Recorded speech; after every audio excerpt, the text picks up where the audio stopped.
So even if the Russians do manage to overwhelm Ukraine this year and start what will turn into the greatest genocide since World War II, this is going to take a lot of men, and this is the last conventional war that the Russians will be capable of fighting. You talk about that in here, which was 2014. Is that when this came out? Sounds about right, yeah. Yeah, 2014. I read it in 2016, but you essentially have a few paragraphs in here that talks about the exact, not just what was going to happen, but the exact year that it was going to happen by. I mean, it's absolutely incredible when this started going down. I've read this somewhere before because I used it in a novel, and then I went back to this book. I'm like, oh my goodness. Not only does he say, because a lot of people can say, hey, it's going to happen, and they throw it out there. You said it will happen by this date because of X, Y, and Z. And sure enough, it exactly happened that way. Like with a month. The only war that I think is going to happen. The second book is about the three big conflicts of the era that we're in now, and the Ukraine war is just the first one. We've got two more brewing, one in the Middle East between the Persians and the Saudis, and another one in the eastern rim of Asia, most likely involving the Chinese and the Japanese, whether it's because of the Japanese throwing a Hail Mary, whether it's because of the Chinese throwing a Hail Mary or the war that follows the Chinese disintegration. There's going to be a slug match out there. Well, let's talk about the Middle East then. What's happening? What's happening there? What's on the horizon? Well, I don't know if you had heard this, but the Americans are sick of it, so we've left. We can all have conversations about whether we could have left more cleanly, and that's legitimate. But oh my God, we're out. And if we hadn't been out, then what's going on in Ukraine would be much more difficult, if not impossible. And we would not have the political and military bandwidth to do other things. And, with the American withdrawal, Biden got a lot of crap, but, Trump didn't want to pull out because he didn't want to deal with the day of the pullout. Same with Obama. So this is a scab that we needed to rip off, and we can argue about could we have done it better, and maybe, but we always knew the Afghan government was going to collapse shortly after we left. Now, we didn't think it was going to be the second after we left. We thought they might last a year. No one thought it was going to last 2. What's our next war? What's going to pull us back in here? So I don't think it's going to pull us back in. I mean, TBD, but the pullout is pretty much complete. We've got a couple hundred special forces running around Syria. Their time is limited, and as soon as they're gone, there is no reason to consider that the CENTCOM base in Qatar needs to be there anymore, because it's not doing anything. It should be back in the United States. The last big thing that they did was do security briefs for the World Cup, and I'm sorry, that is not worthy of CENTCOM's attention. So we don't even have carriers that are in the Gulf regular anymore, because we are now completely energy independent again, and we are the world's largest exporter of refined products, so the energy argument for being involved is no longer there.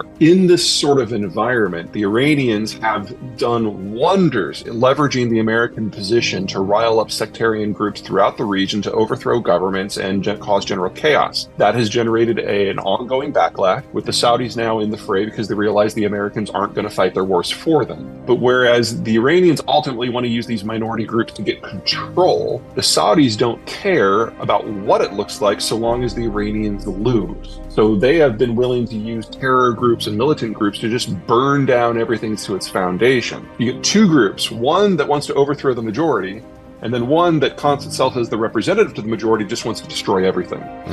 This is going to end badly. The two scenarios to consider, number one is a straight up slugfest between the two powers that put half of all maritime transported oil in the crosshairs in between them. That'd be bad. Option two is the two of them basically engage in rising proxy conflicts that destroy every country in Mesopotamia, most notably Iraq. No matter how that goes down, you get a big hit to energy supplies, and the country that is at the very end of the energy kick chain is China, and they're the ones who will have to suck up the majority of the loss. Are they getting any oil and gas from Russia? They are. The problem with natural gas is you can't redirect it at all. You have to have specialized shipment systems, and if the pipes aren't there, it just goes offline, and that is the case that we're seeing with natural gas. Oil's a little bit more flexible because it's a liquid, but the time it would take to build infrastructure from the Western Siberian fields that used to supply the Europeans to the coast of China, that's a 15, 20-year project that would cost over $100 billion.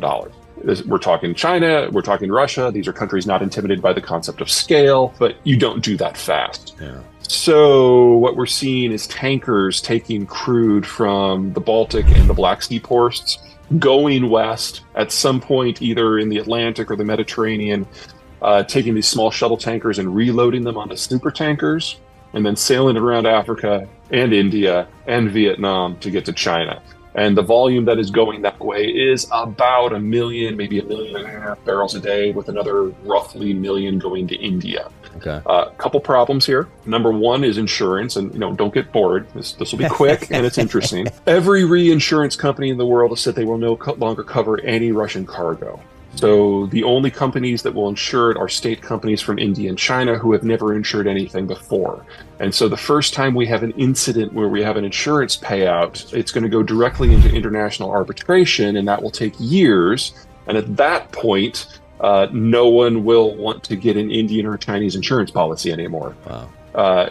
Russian pressure will build up in the pipes from the export point all the way back to the fields, and most of this crude comes from the permafrost. And if for whatever reason the pressure backs up to the well will seal shut because the oil will coagulate into a gel, and the water that comes up as a byproduct will freeze into water, and the water, when water freezes into ice, it expands and it pops the wells from the inside. Okay. And that's all she wrote, and we lose 3-4 million barrels a day of Russian crude. So not only are the Chinese now getting oil from twice as far away as they normally did, which was already the most risky energy transport route in history, they're now getting it from a supply system that is eminently unstable, and it is going to break down sooner or later. And they're still picking a fight with the United States, which controls the security of this route. So it doesn't matter really at this point which piece of the system breaks. The Chinese are the ones that lose all of it. Jeez. And then if you throw Japan, China into the mix and China's Hail Mary, what does that look like? When I say Hail Mary, it's not that I think they can win. But one of the things to remember about the Ukraine war is that the Russians get what they're after, which is a more securable exterior crustal defense. They actually do buy themselves some more time. Mm-hmm. There's nowhere that the Chinese can conquer that buys them time.